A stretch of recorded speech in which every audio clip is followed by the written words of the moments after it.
मेरे प्यारे बच्चों, आज की इस वीडियो में मैं आपको डिफरेंट टाइप्स ऑफ फोर्सेस के बारे में इंट्रोडक्शन दूंगा, उसका डिस्क्रिप्शन आपको बताऊंगा। आप जनरली 4-6 फोर्सेस के बारे में जानते होंगे, लेकिन मैं आपको देखिए कितने तरह के फोर्स के बारे में बताता हूँ। खुद ही आप इमेजिन कर सकते हैं कि कितने तरह के फोर्स होते हैं। तो मैं शुरू करता हूँ काइंड्स ऑफ फोर्सेस से, तब इसके बाद सेंट्रीपिटल फोर्स और सेंट्रीफ्यूगल फोर्स बताकर तब वीडियो में आपको यहीं पर रोकूंगा। फिर नेक्स्ट वीडियो में नेक्स्ट टॉपिक शुरू करूँगा। ये kinds of forces, kinds of forces में क्या है? There are various kinds of forces in nature. There are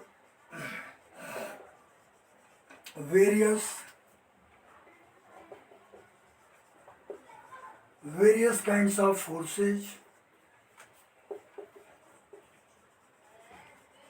in nature. Number first, पहला जो फोर्स है वो क्या है? पहला फोर्स उसको हम बोलते हैं मस्कुलर फोर्स। ये मस्कुलर फोर्स क्या होता है? हमारे मांसपेशियों में जो भी फोर्स है वो मस्कुलर फोर्स ये कहलाता है। हम अपने मांसपेशियों के द्वारा, चाहे इंसान हो जानवर हो, बैलगाड़ी खींचते हैं, तांगे खींचते हैं, इक्का गाड़ी, हॉर्स जो कॉर्ड होता है उसको खींचते हैं। तो इस तरह जो भी जानवरों का या बहुत से ऐसे ऑक्स है जो कि खेतों में हल जोतते हैं, प्लॉइंग करते हैं, इन सब में उनके मसल की आवश्यकता होती है, मस्कुलर फोर्स की आवश्यकता होती है। तो ये मस्कुलर फोर्स कहता है। यानी अपने मांसपेशियों के फोर्स से जो भी किसी भी कार्य को परफॉर्म करते हैं, it is said to be muscular force. Number second क्या है? मस्कुलर फोर्स के बाद आता है ग्रेविटेशन फोर्स। ग्रेविटेशन फोर्स क्या होता है? ग्रेविटेशन फोर्स के बारे में देखिए। आप जानते हैं कि हमारी पृथ्वी हर ऑब्जेक्ट को अपने सेंटर की तरफ खींचती है। अर्थ के भी 3 पार्ट होते हैं। हम जहाँ खड़े हैं अर्थ क्रस्ट है, इसके बाद मिडिल लेयर मैंटल कहलाता है, इनर मोस्ट लेयर को अर्थ का कोर कहा जाता है, कोर ऑफ अर्थ। अभी भी अर्थ के अंदर 3000 डिग्री सेल्सियस से ज़्यादा टेम्परेचर है। नीचे बहुत सारे विस्फोट होते रहे, अभी भी हो रहे हैं जहाँ हम खड़े हैं, लेकिन हमें पता नहीं, क्योंकि वो विस्फोट का जो वेव्स होते हैं वो हमारे ऑडियो फ्रीक्वेंसी के रेंज से ज़्यादा होते हैं, इसलिए हमारा ईयर, ह्यूमन ईयर उसको रिसीव नहीं कर पाता, नहीं तो हम सुनकर पागल हो जाते हैं। हमें अगर धाम-धूम जो विस्फोट होते रहते हैं, से ज्वालामुखी फॉर्मेशन होता है, वॉल्केनिक फॉर्मेशन, तो उसमें जो अर्थक्वेक कभी कभी टेक्टोनिक प्लेटें पर चढ़ जाती हैं, तो उस कंडीशन में अर्थक्वेक आ जाते हैं। अर्थक्वेक को मापने के लिए जो मशीन इंस्ट्रूमेंट है सिस्मोग्राफ कहा जाता है। जिस स्केल पर मेजर किया जाता है वो रिक्टर स्केल कहा जाता है। अगर 7 से ज़्यादा अगर उसकी इंटेंसिटी है तो ज़्यादा घातक, ज़्यादा डेंजरस, यानी वो डिस्ट्रॉय करता है बहुत ज़्यादा। कम है तो थोड़ा गनीमत है, उससे समझ लीजिए कि कोई प्रॉब्लम नहीं ज़्यादा। तो अब ये ग्रेविटेशन फोर्स किसी भी यूनिवर्स में, कॉस्मॉस में, ब्रह्मांड में 2 ऑब्जेक्ट के बीच लगने वाला एक फोर्स होता है। दोनों एक दूसरे को अपनी तरफ आकर्षित करते हैं। इसको सबसे पहले बताने वाले न्यूटन, जो इंग्लैंड के साइंटिस्ट है, उन्हें न्यूटन लॉ ऑफ ग्रेविटेशन जब दिया उसी समय ये ग्रेविटेशन फोर्स की वजह है। ग्रेविटेशन फोर्स कैसे यूनिट होते हैं? एक पार्टिकल होता है उसका नाम है ग्रेविटॉन, उसी से ग्रेविटेशन फोर्स की उत्पत्ति होती है और यूनिट होते हैं। इसका formula gravitation force F = G m1m2/r² होता है। इसके द्वारा हम फाइंड कर सकते हैं। तो इस तरह से हमने बताया कि ग्रेविटेशन फोर्स ब्रह्मांड में हर जगह ये एप्लीकेबल है। स्मॉल g का मान प्लेस टू प्लेस चेंज होता है, लेकिन कैपिटल G जो न्यूटन लॉ ऑफ ग्रेविटेशन में आया है, कैपिटल G इसको यूनिवर्सल कांस्टेंट बोलते हैं। इसका वैल्यू 6.67 × 10⁻11 न्यूटन मीटर स्क्वायर पर किलोग्राम स्क्वायर होता है। लेकिन जो session due to gravity small g होता है, इक्वेटर पर कम होता है। मान लीजिए अगर इक्वेटर में 9.8 है, तो अगर हम नॉर्थ या साउथ पोल को मूव करते हैं तो इसका वैल्यू बढ़ जाएगा, 10 हो जाएगा। यानी पोल पर स्मॉल g का वैल्यू सबसे ज़्यादा, इक्वेटर पर कम। एक कैपिटल G का वैल्यू पूरे यूनिवर्स में, ब्रह्मांड में एक बराबर ही रहता है, 6.6 × 10⁻11 न्यूटन मीटर स्क्वायर पर किलोग्राम स्क्वायर के इक्विवेलेंट होगा। तो ये मैंने ग्रेविटेशन फोर्स के बारे में थोड़ा सा इंट्रोडक्शन दिया। अब मैं आता हूँ नेक्स्ट फोर्स के बारे में। नेक्स्ट फोर्स का नाम है पुश फोर्स। पुश का मतलब किसी को ढकेलना। साइकिल खड़ी है, बाइक खड़ी है, हमने ढकेल दिया, धक्का दिया, आगे मूव करिए। टेबल हमने धक्का दिया, आगे चला गया। It is said to be push force. दरवाजा बंद है, लॉक नहीं है, केवल ऐसे लगा हुआ, हमने ढकेल दिया, खुल गया दरवाजा, it is said to be push force. Number 4 force का नाम क्या है? इसको पुल फोर्स कहते हैं। इसका रिवर्स है। दरवाजे को हमें बंद करना, बाहर निकल के खींचेंगे, बंद होगा, पुल फोर्स। कोई रोलर हम खींचते हैं, उसको पुल फोर्स। किसी बच्चे को खींच देते हैं, पुल फोर्स। कोई बाइसिकल चला रहा, हम पीछे से खींच दिए, pull force. These are the example of pull force. इसके बाद आता है फ्रिक्शनल फोर्स। फ्रिक्शनल फोर्स क्या होता है? इनमें जैसे हमारे पैरों, हम कैसे पृथ्वी पर चल लेते हैं, तो हमारे पैरों जो सोल है, निचला हिस्सा पैर का, पैरों और अर्थ यानी पृथ्वी के बीच में जो भी एक फ्रिक्शन, एक घर्षण कार्य करता है, उसी से फ्रिक्शन फोर्स की ओरिजिन होती है।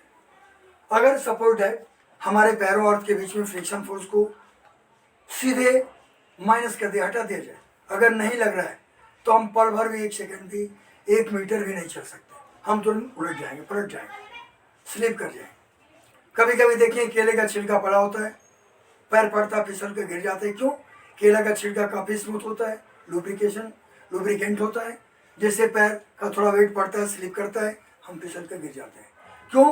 क्योंकि केला का छिलका अर्थ और हमारे पैरों के बीच में जो फ्रिक्शन फोर्स का जो वैल्यू है, उसको रिड्यूस कर देता है, कम कर देता है, इसलिए हम गिर जाते हैं, खड़े नहीं हो सकते। सपोर्ट है हमारे अर्थ, जो हमारी पृथ्वी है, हमारे पृथ्वी माने अर्थ और हमारे पैरों के बीच में, या अर्थ पर जो जितने वाहन चल रहे हैं, ट्रेन, कार, बस, ट्रक, जितनी चीज़ें मूव करें, अगर उनके बीच, दोनों के बीच अगर फ्रिक्शन फोर्स को माइनस कर दिया जाए, समाप्त कर दिया जाए, तो उस कंडीशन में क्या होगा? कोई भी ऑब्जेक्ट अर्थ पर नहीं चल सकते। तो फ्रिक्शन फोर्स भी कई तरह के होते हैं। जैसे फ्रिक्शन में static friction, rolling friction, kinetic friction, dynamic friction, बहुत सारे फ्रिक्शन इसमें आते हैं। तो इसलिए फ्रिक्शन कोएफिशिएंट ऑफ फ्रिक्शन क्या होता है? म्यू के द्वारा व्यक्त करते हैं। स्टैटिक है तो म्यूस, काइनेटिक फ्रिक्शन है तो म्यू के, ऐसे इसको एक्सप्रेस करते हैं। यानी एट लास्ट हम ये कह सकते हैं कि बिना फ्रिक्शन फोर्स का पल भर भी हम जमीन पर ना हम चल सकते हैं, ना हमारी कार चल सकते हैं, कोई ऑब्जेक्ट भी मूव नहीं कर सकता है। इसीलिए अगर कल्पना कीजिए कोई नेताजी आ रहे हैं, उनके स्वागत में कालीन न बिछाकर पूरे केले का छिलका कहीं से काट के एकदम लाइन से एकदम कारपेट की तरह लगा दीजिए। आप कहते सर जल्दी आइए, लेट हो रहा है।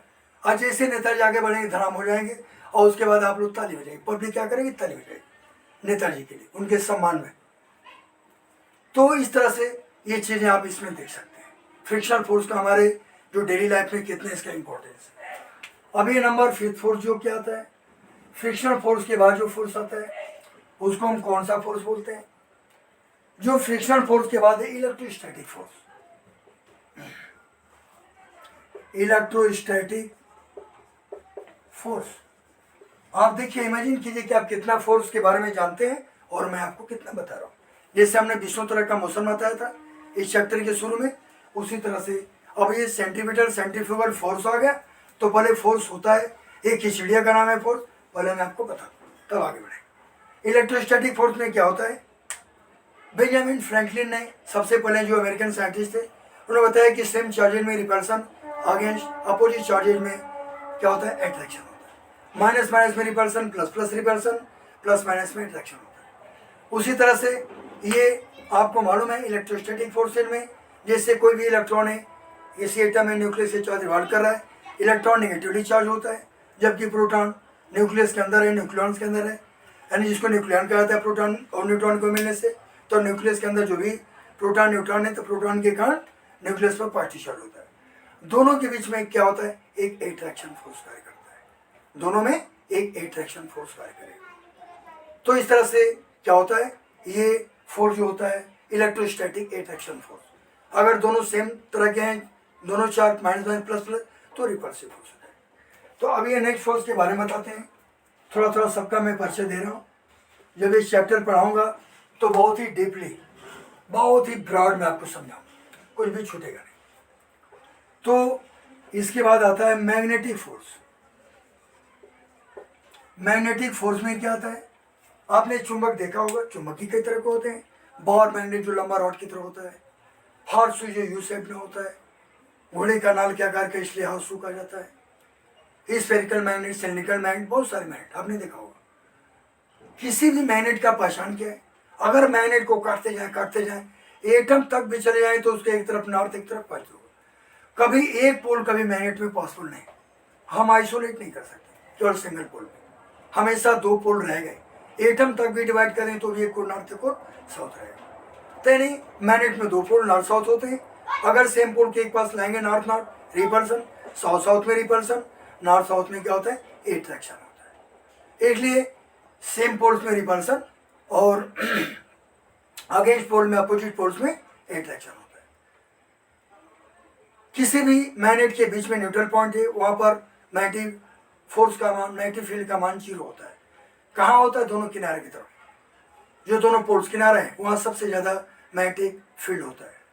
तो इस तरह से कभी भी मैग्नेटिक लाइन से एक दूसरे को इंटरसेक्ट नहीं करती है, फ्लेक्सिबल स्ट्रिंग की तरह होती है। इसका ना तो आदि होता है ना तो अंत होता है। चुंबक के बाहर नॉर्थ से साउथ जाते हैं, अंदर साउथ से नॉर्थ, फिर नॉर्थ से south.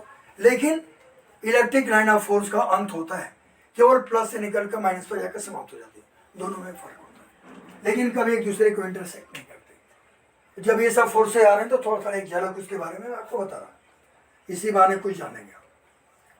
Magnetic force, electrostatic force के बाद क्या आता है, ये दोनों फोर्स तो हो गए। अब इसके बाद जो फोर्स आता है उसका नाम है सेंट्रीपिटल फोर्स। इस चैप्टर में आपको पढ़ाएंगे जस्ट ये सेंट्रीपिटल फोर्स क्या होता है। सेंट्रीपिटल और सेंट्रीफ्यूगल दोनों के एक साथ बता दे रहा हूं, वो रिलेटेड है इसलिए। ये सेंट्रीफ्यूगल फोर्स, सेंट्रीफ्यूगल फोर्स क्या है और पिटल क्या है। अगर कोई ऑब्जेक्ट सर्कुलर पथ पर मूव कर रही है तो एक ऐसा फोर्स कार्य करता है, एक्ट करता है, जो हमेशा उसकी डायरेक्शन, जो बॉडी मूव कर रही है, पार्टिकल मूव कर रहा है, उसकी डायरेक्शन हमेशा सेंटर ऑफ सर्किल की ओर होता है, यानी toward the centre of circle या inward the centre of circle. This force is said to be what, centripetal force. ये सेंट्रीपिटल है, सीपीएफ सेंट्रीपिटल फोर्स बोलते हैं। इसकी डायरेक्शन हमेशा टुवर्ड सेंटर होती है, अंदर की होती है। लेकिन जैसे ही सेंट्रीपिटल फोर्स पैदा होता है उसी समय साइमल्टेनियसली एक और फोर्स की ओरिजिन होती है, वो फोर्स सेंट्रीफ्यूगल होता है। एक प्रकार का स्यूडो फोर्स है, इसको नॉन रियल फोर्स भी बोलते हैं। स्यूडो फोर्स को नॉन रियल फोर्स है। हम ये बाहर क्यों ले गए, अनुभव ऐसा करेंगे कि हम बाहर की ओर कुछ खींच रहे हमको, बस ये आप समझ लीजिए, ये सेंट्रीफ्यूगल है। लेकिन दोनों का मैग्नीट्यूड सेम होता है। अगर 5 न्यूटन का फोर्स कोई सर्कुलर पथ में कोई बॉडी मूव कर रही है, अंदर की ओर सेंटीमीटर लग रहा है, तो उतना ही बाहर की ओर सेंट्रीफ्यूगल मिलेगा। दोनों फोर्स मैग्नीट्यूड में सेम होते हैं, लेकिन डायरेक्शन में अपोजिट होते हैं। यही रीजन है इलेक्ट्रोस्टैटिक फोर्स से सेंटीमीटर फोर्स की ओरिजिन होती है, और सेंटीमीटर जैसे पैदा होता है सेंट्रीफ्यूगल होता है। इसीलिए जो नेगेटिव चार्ज इलेक्ट्रॉन है, और ये दोनों फोर्स कैसे पैदा होते हैं, ये एटम के अंदर जो प्रोटॉन और इलेक्ट्रॉन के बीच में इलेक्ट्रोस्टैटिक फोर्स है उसके द्वारा पैदा होते हैं। माने इलेक्ट्रोस्टैटिक फोर्स से सेंटीमीटर और सेंट्रीफ्यूगल की ओरिजिन होती है। यही कारण है कि इलेक्ट्रॉन अपने ऑर्बिट को छोड़कर ना बाहर जा पाता है, ना अंदर न्यूक्लियस में गिरता है, बस वहीं पर घूमता है। क्योंकि दोनों फोर्स मैग्नीट्यूड में सेम है, डायरेक्शन में अपोजिट है, ना बाहर जाएगा ना अंदर, वहीं पर घूमता रहता है। इसलिए कोई इलेक्ट्रॉन के घूमने का रीजन क्या है, अगर क्वेश्चन पूछा जाता है तो कैन ऑल्सो रिप्लाई इट। अब इसका जवाब दे सकते हैं। तो ये आपको मैंने बताया सेंट्रीपिटल और सेंट्रीफ्यूगल। ब्रॉड में बताऊंगा जब इस टॉपिक पर आते हैं, अभी थोड़ा थोड़ा परिचय दे रहे हैं इनका।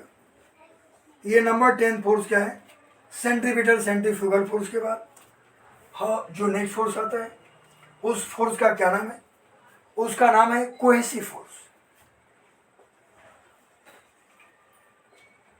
इसको हम क्या बोलते हैं, कोहेसिव फोर्स कहते हैं। इसी से रिलेटेड दूसरा भी फोर्स है, इसका नाम है एडिसिव फोर्स। एडिसिव फोर्स है, adhesive force, cohesive force and adhesive force, ये दो फोर्स है कोहेसिव फोर्स का मतलब सेम टाइप ऑफ एटम्स हैं, जैसे पानी है, उनमें अगर फोर्स जो लगता है सेम टाइप्स ऑफ एटम है, वो कोहेसिव होता है। लेकिन अगर हम पानी को शीशे गिलास में रख दिया, मरकरी को शीशे गिलास में रख दिया, दो डिफरेंट एटम हो गए, वो शीशे ग्लास का अलग एटम है, इसका वाटर का अलग, तो इसमें जो फोर्स होगा वो एडिसिव होता है। Cohesive force and adhesive force दोनों मैंने आपको बताया। ये सेम टाइप्स ऑफ एटम में एक्ट करता है, ये different types of atom. Number 12 type of force जो क्या है, कोहेसिव एडिसिव के बाद जो नेक्स्ट फोर्स आता है उसका नाम है न्यूक्लियर फोर्स। न्यूक्लियर फोर्स क्या है, किसी भी एटम के अंदर जो न्यूक्लियस होता है, जो nuclear particle means proton neutron को बांधे रखता है, वही न्यूक्लियर फोर्स होता है। ये भी दो तरह के होते हैं, एक स्ट्रॉन्ग न्यूक्लियर फोर्स, एक वीक न्यूक्लियर फोर्स। अगर न्यूक्लियर फोर्स अभी ये कैसे पैदा होते हैं, तो पाई मेसॉन के एक्शन से पैदा होता है। अगर पाई पॉजिटिव मेसॉन है तो प्रोटॉन में चेंज होगा, फिर दूसरा प्रोटॉन पहले में आ जाएगा, ये हमेशा चेंज होता रहता है with in few micro second में। इधर न्यूट्रॉन का न्यूट्रॉन में, पाई नेगेटिव के द्वारा, पाई न्यूट्रॉन यानी पाई जीरो मेसन के द्वारा, ये प्रोटॉन का न्यूट्रॉन का प्रोटॉन में ये क्या होता है, एक्सचेंज होता रहता है, इंटरचेंज होता रहता है। ये न्यूक्लियस के अंदर है, इसलिए न्यूक्लियर फोर्स सबसे स्ट्रांग माना जाता है, उससे कुछ कम इलेक्ट्रोस्टैटिक फोर्स और सबसे कम यानी वीकेस्ट ग्रेविटेशन फोर्स होता है, यानी strongest nuclear force and weakest gravitation force. तो ये हमने न्यूक्लियर फोर्स होता है। एटॉमिक फोर्स क्या है, नंबर 13। एटॉमिक फोर्स किसी भी एटम में जो भी उसके न्यूक्लियस में जो भी एक फोर्स फोकस सेंट्रलाइज होता है, उसके अंदर सैचुरेटेड होता है, एक्यूमुलेट होता है, वही फोर्स एटॉमिक फोर्स है। इसके बाद हम आते हैं एटॉमिक फोर्स के बाद, ये और फोर्स क्या है, नंबर 14 तरह का फोर्स। ये एटॉमिक फोर्स के बाद है इंटरमॉलिक्यूलर फोर्स। इंटरमॉलिक्यूलर फोर्स यानी दो मॉलिक्यूल के बीच में जो फोर्स लगता है इंटरमॉलिक्यूलर। इंटर एटॉमिक फोर्स 15 है, इसका मतलब दो एटम के बीच में जो फोर्स एक्ट करता है, कार्य करता है, वो इंटर एटॉमिक फोर्स कहलाता है।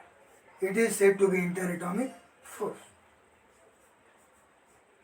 ये इंटर एटॉमिक फोर्स है। इंटर एटॉमिक फोर्स दो एटम के बीच, इंटरमॉलिक्यूल दो मॉलिक्यूल के बीच, ये फोर्सेज है जो एक्ट करता है। इसके बाद क्या आता है, इस फोर्स के बाद जो नेक्स्ट फोर्स का नाम आता है वो है damping force. Damping force number 16। अभी डैम्पिंग फोर्स क्या है, कोई भी आप ऑब्जेक्ट है, एक ड्रम लीजिए, पानी भर दीजिए, लकड़ी का सूखा हुआ लकड़ी का ब्लॉक रख दीजिए, प्लाईवुड रख दीजिए, दबा कर छोड़ दीजिए, तो किसी भी चीज़ को दबाने पर जो फोर्स लग रहा है, माने जो वो फोर्स जो ब्लॉक को हमेशा ऊपर नीचे करता रहेगा, तो डैम्पिंग फोर्स है। इसी से डैम्पिंग मोशन होता है।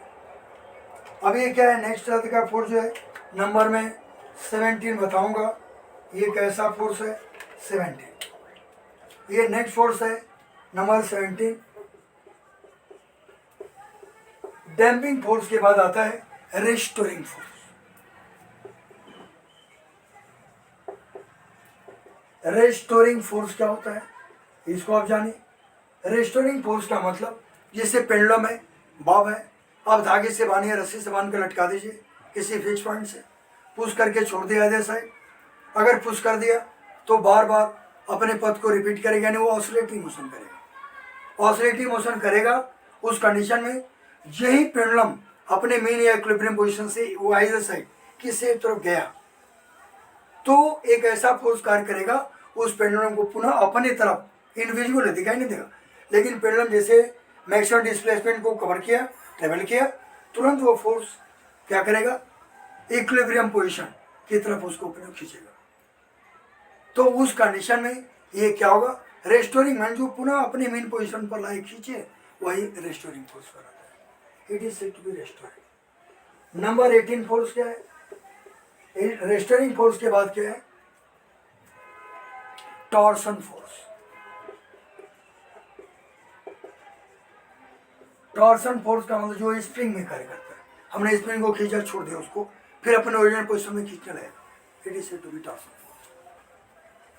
नंबर 19 फोर्स है, 19 फोर्स में रेस्टोरिंग फोर्स हो गया और टॉर्सन फोर्स हो गया। उसके बाद जो है नेक्स्ट आगे हम आते हैं, जो फोर्स का जो है सीक्वेंस उसमें ये है रिपल्सिव फोर्स। रिपल्सिव फोर्स यानी चाहे तो सेम पोल्स ऑफ मैग्नेट हो, नॉर्थ नॉर्थ साउथ साउथ, या दो इलेक्ट्रिक पोल्स हैं प्लस प्लस या माइनस में, उसमें रिपल्सिव फोर्स। एट्रैक्टिव फोर्स क्या है? एट्रैक्टिव यानी दो रिवर्स यानी अगेंस्ट पोल नॉर्थ साउथ एक दूसरे को अट्रैक्ट करेंगे, एट्रैक्टिव फोर्स है। या प्लस माइनस इलेक्ट्रोस्टैटिक फोर्स की बात करें तो प्लस माइनस अट्रैक्ट करते वो भी इलेक्ट्रोस्टैटिक एट्रैक्टिव फोर्स कहलाता है। तो इस तरह से ये रेस्टोरिंग फोर्स ये सब हुआ। अब ये नेक्स्ट फोर्स क्या है? एट्रैक्टिव रिपल्सिव के बाद एक आता है, उसको नॉर्मल फोर्स बोलते हैं। नॉर्मल फोर्स, ये नॉर्मल माने एक नॉर्मल में हमारे दैनिक जीवन में जो फोर्स एक्ट होते हैं, it is said to be normal force. Number 22 में क्या है? नॉर्मल के बाद आता है कॉन्टैक्ट फोर्स। दो ऑब्जेक्ट जो एक दूसरे के कॉन्टैक्ट में होते हैं उन पर जो भी फोर्स एक्ट होता है, it is said to be contact force. Number 23 पर क्या आएगा? Non contact force. Non contact force is what? किसे कहते हैं नॉन कॉन्टैक्ट? जो दो ऑब्जेक्ट एक दूसरे कॉन्टैक्ट नहीं है फिर भी एक इंडिविजुअल अदृश्य फोर्स लगता है, दोनों एक दूसरे को अट्रैक्ट करते हैं, it is said to be non contact. Contact में नहीं, non contact force. Number 24 non contact के बाद क्या है? ये जो फोर्स होता है, it is said to be what? Dynamic force. Dynamic force, कोई ऑब्जेक्ट अगर मोशन में है, उस मोशन में उसको कंटिन्यू रखने के लिए जो भी एक अलग से फोर्स की आवश्यकता होती है जो लगातार उसको मोशन में बनाए रखे, it is said to be dynamic force. Number 5 static force. Static force क्या होता है? अगर कोई ऑब्जेक्ट स्थिर अवस्था में है, उस पर लगातार एक फोर्स इनविजिबल फोर्स एक्ट करता है जो उसको उस कॉन्टिन्यू, जिसे न्यूटन फर्स्ट लॉ, उसको हमेशा उस रेस्ट पोजीशन में बनाए रखती है, it is said to be static force according to Newton first law. ये आगे क्या है? इसके बाद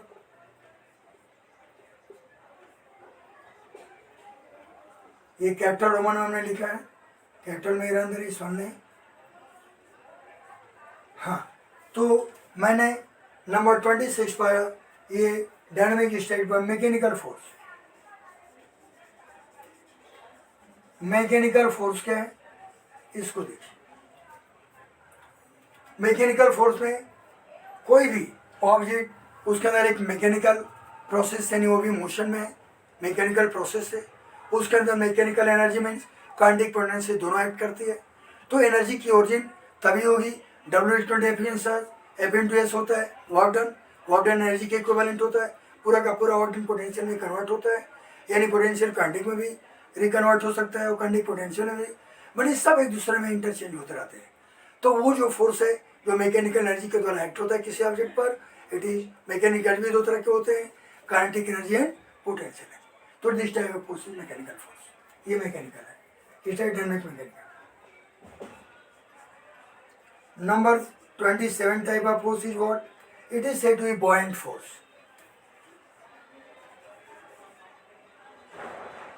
it is said to be buoyant force, जो आर्किमिडीज ने बताया था कि अगर किसी भी ऑब्जेक्ट को हम वाटर में उसको डिप करते हैं, डुबाते हैं, तो उसको क्या होता है, एक फोर्स ऐसा लगता है जो उस ऑब्जेक्ट को ऊपर की तरफ ढकेलता है।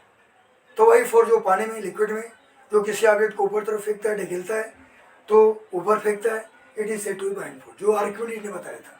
इससे क्या आर्किमिडीज प्रिंसिपल कहा गया, और आर्किमिडीज प्रिंसिपल ऑफ लीवर को भी खोजा था, जो 3 टाइप्स ऑफ लीवर। ये नंबर 28 टाइप ऑफ फोर्स क्या है?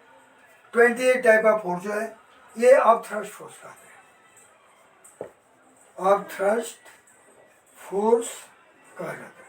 मैंने ऐसा फोर्स किसी ऑब्जेक्ट के ऊपर क्यों उछालता है, जैसे हवाई जा रही उसके प्रॉपर हवा टकराते तो उछालता है, उसको ऊपर क्यों उड़ता है। पानी में भी कोई ऑब्जेक्ट है तो नीचे से ऊपर उछालेगा, वो भी अपथ्रस्ट है। हवा में भी अपथ्रस्ट है, ये अपथ्रस्ट फोर्स कहलाता है। ये अपथ्रस्ट फोर्स के बाद क्या है, नंबर 19 है 29, ये डाउनवर्ड फोर्स कहलाता है। It is said to be what, downward force. Downward force में ऑब्जेक्ट को ऐसा बल जो नीचे की तरफ ले जाता है, अपवर्ड माने जो ऊपर को ढकेलता है, it is said to be downward. Last एक और 30 पूरा कर दे रहा हूँ, और भी हैं 3-4, लेकिन आपके लिए इतना सुफिशिएंट है। ये 30 टाइप ऑफ फोर्स क्या है, डाउनवर्ड फोर्स के बाद ये विस्कस फोर्स होता है, विस्कस फोर्स।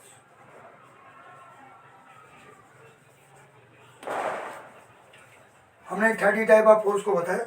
विस्कस फोर्स माने अगर किसी ऑब्जेक्ट में विस्कस ड्रैग यानी उसके अंदर विस्कोसिटी होती है, तो विस्कोसिटी के कारण, चिपचिपाहट के कारण जो भी फोर्स है, तो it is said to be viscous force. ये विस्कस फोर्स है। जैसे कोल टार है, हॉनी है, वो उसके अंदर चिपचिपाहट के नेचर होता है, गुण होता है, तो फोर्स क्या कहलाता है, it is said to be what, इसको हम विस्कस फोर्स बोलते हैं। ओके, तो मैं 30 टाइप ऑफ फोर्स मैंने बता दिया। ये जो काइंड ऑफ फोर्स का जो इतिहास भूगोल सब फिनिश हो गया, आपको हमने इसके बारे में काफ़ी जानकारी दी। अब ये 2 फोर्स और बताएंगे, फिर हमारा टॉपिक आज का फिनिश हो जाएगा। अब ये आप चाहें तो इसका स्क्रीनशॉट ले सकते हैं।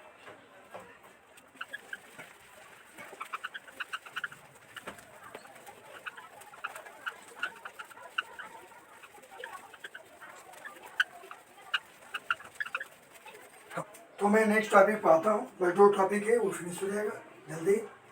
पहला नंबर में बताता हूँ सेंट्रीपिटल फोर्स। ये सेंट्रीपिटल फोर्स क्या है, इसको CPF भी बोलते हैं, सेंट्रीपिटल फोर्स। पहले मैं आपको डिफाइन करूंगा सेंट्रीपिटल फोर्स, तब उसके बाद मैं आपको आगे बताऊंगा।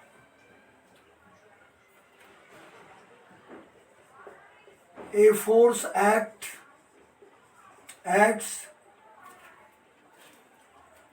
inward the center of circle, inward the center of circle. A force act inward the center of circle,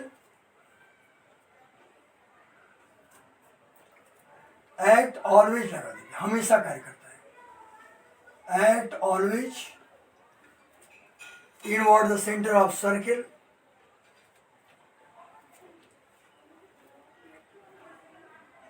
and its direction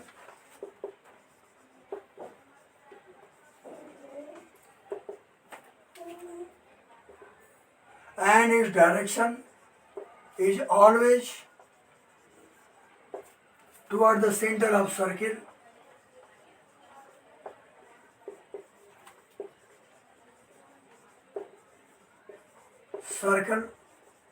is called centripetal force or radial force. Is called centripetal force,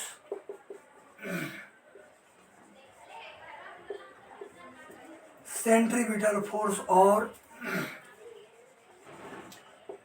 radial force. Centripetal force or radial force. It is expressed by capital F. It is a vector quantity.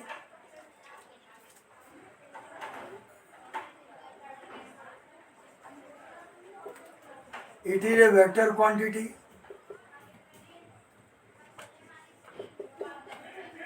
in serious system. Its unit is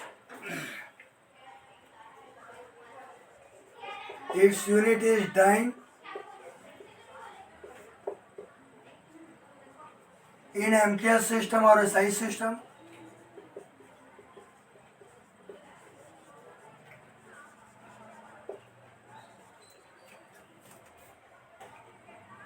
एमक्यूएस system और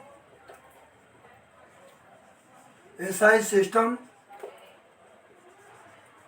its unit is Newton,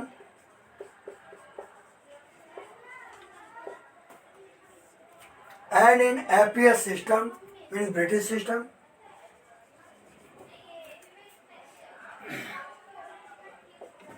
in APS system,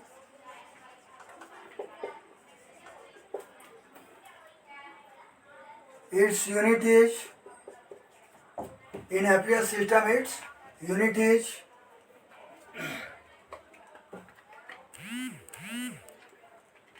poundal. Its unit is poundal. पाउंडल इसका unit होता है APS में.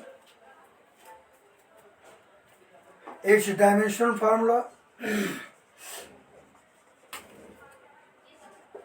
its dimensional formula is what? ml t minus 2. ml t minus 2. It is the dimensional formula of centripetal force. Its formula is what?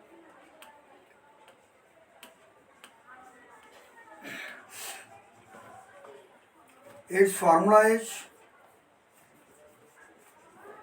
Centrifugal force, और इसको radial force भी बोलते हैं. और radial force F is equal to mv square upon r. ये इसका formula. mv square by r ये formula हुआ सेंट्रीपिटल फोर्स और रेडियल फोर्स का. लेकिन अगर मान लीजिए v equal to R omega है, if v equal to R omega then तब क्या होगा? f equal to M B square by R में पुटअप कीजिए value r omega, m into r omega का होल स्क्वायर अपॉन आर. यानी ये क्या हो जाएगा? m r square omega square हो जाएगा अपॉन आर. आर से आर कैंसिल, ये क्या हो जाएगा? Hence f is equal to m r omega square हो जाएगा. यानी ये भी आप इसको मैं हाईलाइट कर दे रहा हूँ, ये भी आप ध्यान रखिए. अगर हम आगे बढ़ते हैं इससे, इतने फार्मूले बता रहे हैं ताकि इससे ज़्यादा आपको न्यूमेरिकल कहीं भी कंपटीशन या बोर्ड में इससे ज़्यादा नहीं आ सकता, बस इसी से रिलेटेड है. अगर ये M B square by R है, if F is equal to M B square by R है, अगर इसको हम क्या करते हैं और F is equal to M into जो यहाँ पर क्या है एम स्क्वायर बाई आर, और वी बाई आर को क्या बोलते हैं? ओमेगा बोलते हैं. तो अब ये वी बाई आर हो जाएगा, तो वी इंटू हम इसको अलग से स्प्लिट कर दे रहे हैं वी बाई आर, फिर हम इसको अलग से लिखते हैं. तो m b v by r means omega. तो ये f is equal to M b omega भी इसका फॉर्मूला हो जाएगा. जितना बता रहा हूँ इससे अधिक आपको इस टॉपिक से रिलेटेड न्यूमेरिकल नहीं पूछेगा. इतना आपके लिए सफिशिएंट, चाहे कंपटीशन हो या बोर्ड. और भी फार्मूला है, 3 बताया, चौथा भी देखिए. इफ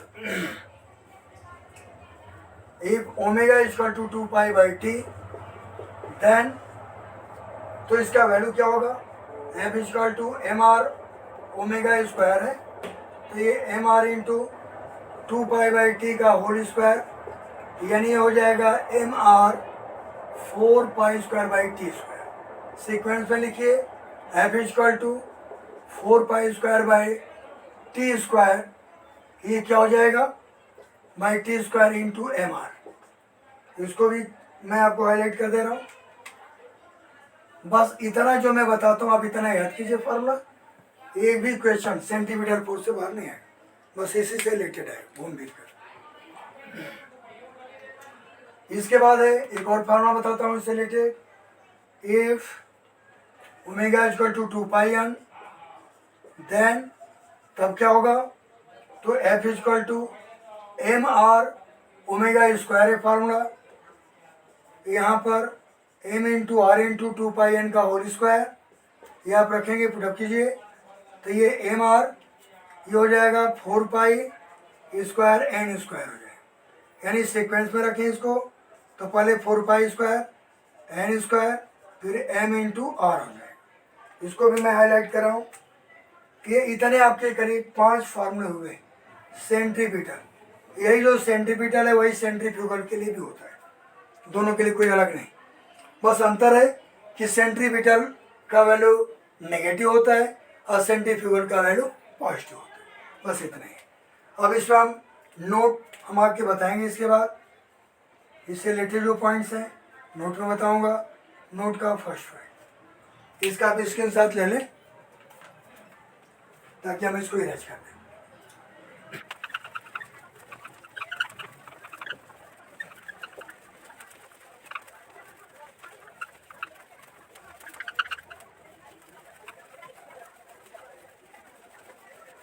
हाँ, तो मैं आता हूँ नोट का फर्स्ट पॉइंट, मैं फिर से रिपीट कर रहा हूँ, फिर आपको लिख दे रहा हूँ नोट फर्स्ट पॉइंट, सेंटीमीटर के बारे में फर्स्ट पॉइंट क्या है।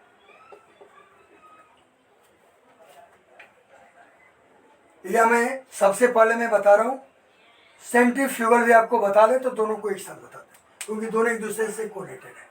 पहले मैं इसको लास्ट हेडिंग आज का है, लास्ट पॉइंट, और इसको भी एक्सप्लेन कर लें तो दोनों का नोट एक साथ में आपको बता दूंगा। सेंट्रीफ्यूगल फोर्स, सेंट्रीफ्यूगल फोर्स या इसको CFF भी कहते हैं। सेंट्रीफ्यूगल फोर्स क्या है इसको मैं पहले डिफाइन कर रहा हूं। A force acts outward direction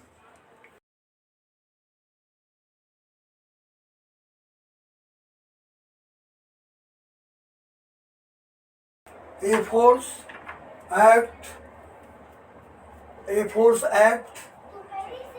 outward direction means बाहर क्यों रहेगा, in outward direction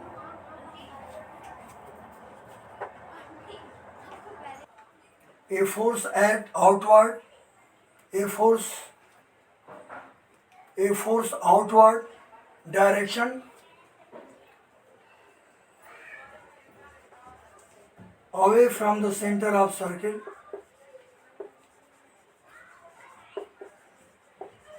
away from the center of circle, a force outward direction away from the center of circle, but its magnitude is just equal to the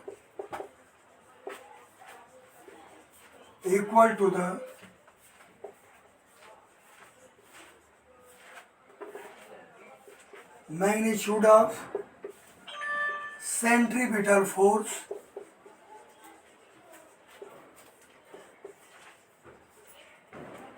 just equal to the magnitude of centripetal force is called centrifugal force, is called centrifugal force. It is expressed by, ये छोटा topic है, बहुत बड़ा नहीं है, बस notes बताएंगे, खत्म, समाप्त हो जाएगा। It is expressed by capital F, it is expressed by capital F, it is also a vector quantity, it is also a vector quantity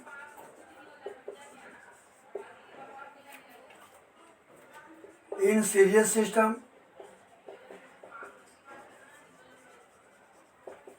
Its unit is,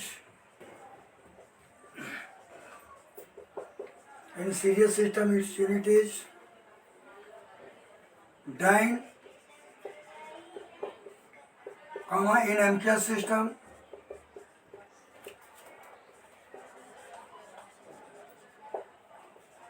और SI system,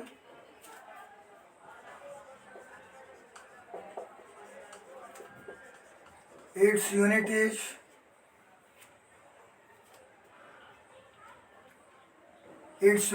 Newton.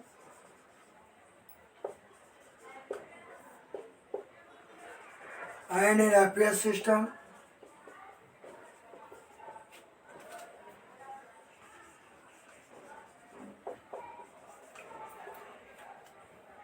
its unit is pound.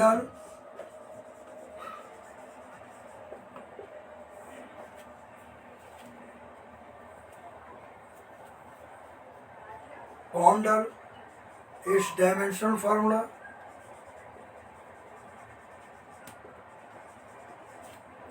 is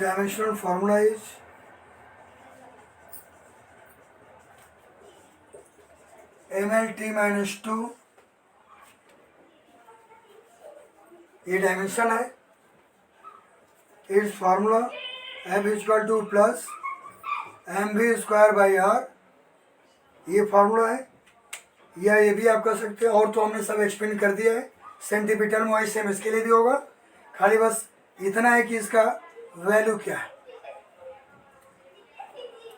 ये positive में होता है and, और इसका जो value है वो क्या है, f equal to plus m r omega square होता है. ये इसको भी मैं क्लोज कर दूँ, हाईलाइट कर रहा हूँ. फार्मूला है. और ओमेगा का वैल्यू, वी का वैल्यू रखकर इसे मैं निकाला था सेंटीमीटर में. सेम फार्मूला इसके लिए भी लगेगा. हर चीज़ें वही सेम है, क्योंकि दोनों लगभग एक ही है. बस दोनों मैग्नीट्यूड में सेम है, डायरेक्शन में डिफरेंट होते हैं. बस इतना ही अंतर है. और मैं नोट बताकर बस आपको मैं इस टॉपिक को फिनिश करता हूँ. फिर नेक्स्ट वीडियो में आपको इसके आगे के जो टॉपिक है उसको मैं शुरू करूँगा. ये नंबर फर्स्ट पॉइंट क्या है. नंबर फर्स्ट पॉइंट, ये दोनों सेंटीमीटर और सेंटीफ्यूगल दोनों को एक साथ नोट में रख रहा हूँ ताकि दोनों आपके लिए काम देगा. The direction of centimetre force,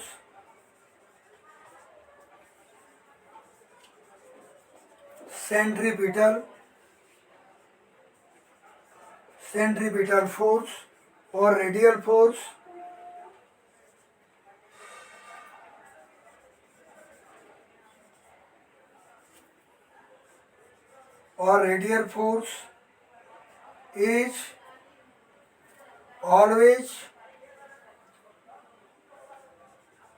is always towards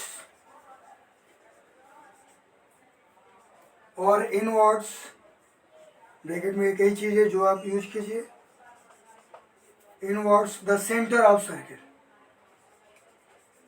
inward the centre of circle. इसकी डायरेक्शन हमेशा सेंटर ऑफ सर्किल की होती है. इसके बाद सेकेंड पॉइंट में उधर लिखूंगा जो जिस पे थोड़ा कम है.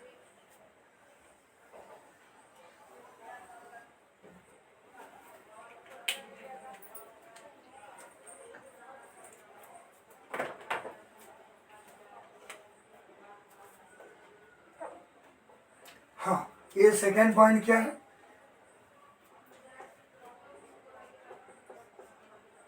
The direction of centrifugal force,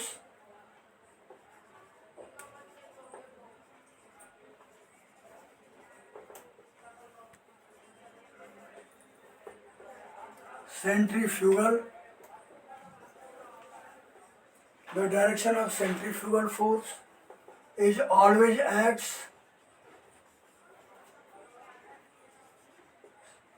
in outward direction of the center of circle. In outward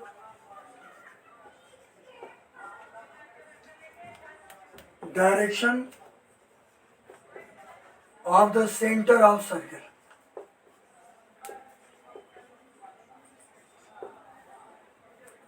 Number third point, the magnitude of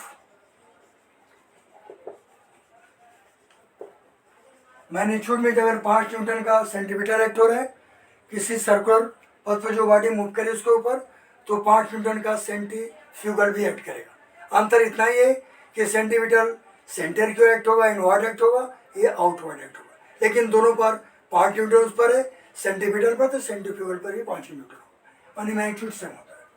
the magnitude of centripetal force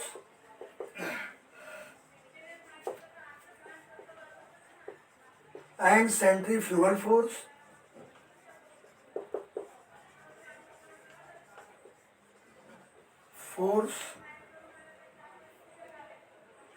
are always equal in each other.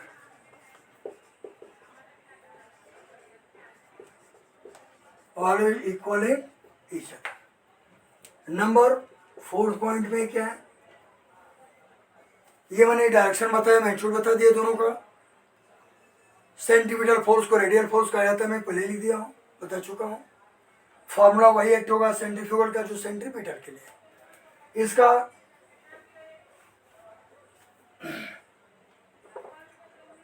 The value of centripetal force,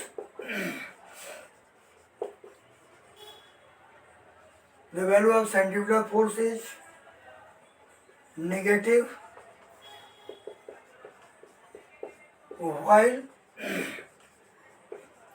the value of centrifugal force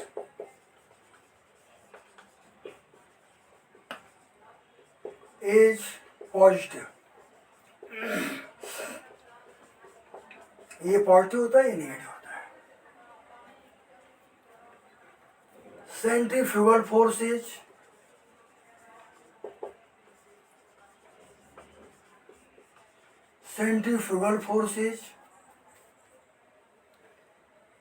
a kind of pseudo force. It is a kind of pseudo force. एक छद्म बल होता है, ये pseudo force होता है। Centrifugal force.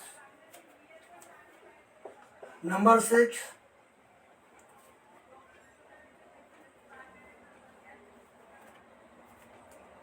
centrifugal force is always non-real forces. Always non-real forces. Always non-real forces, but it is not an imaginary force. Not an imaginary force.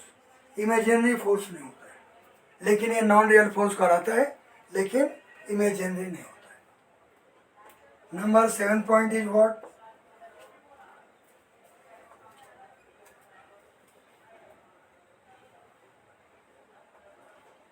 Centrifugal forces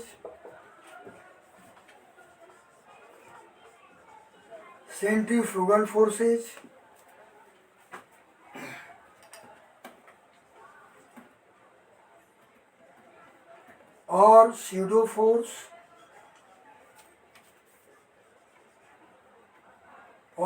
force in bracket non-real force, while the centripetal force or radial force, while the centripetal force or radial force same चीज है, और radial force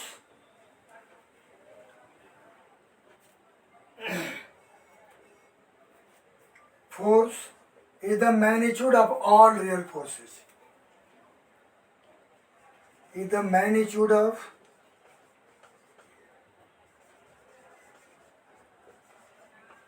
all real forces.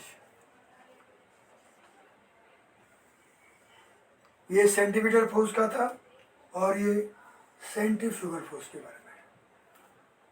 ये दोनों force का मैंने बताया, ये क्या होता है। साथ ही साथ लास्ट पॉइंट आज क्या है, नंबर 8, ये रिजल्टेंट फोर्स। दोनों एक पॉजिटिव एक नेगेटिव होता तो रिजल्टेंट क्या होगा?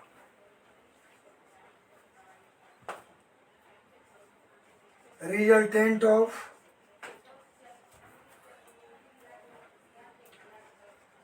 सेंट्रीपिटल एंड सेंट्रीफ्यूगल फोर्स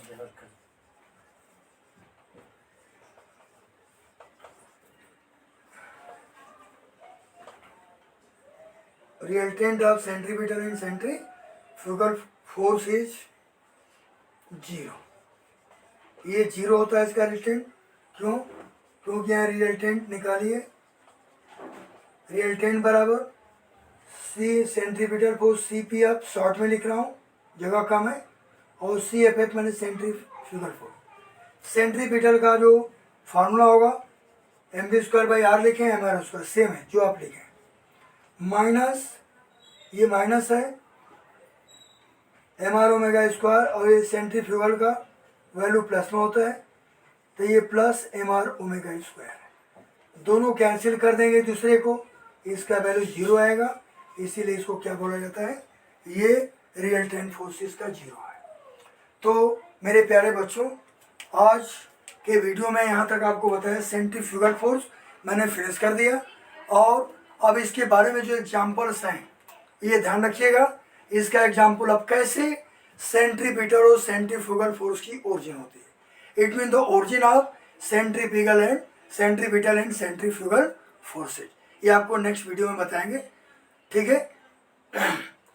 इसलिए आप सभी लोगों को हमारी तरफ से धन्यवाद, आशीर्वाद। Okay, thank you very much to everyone.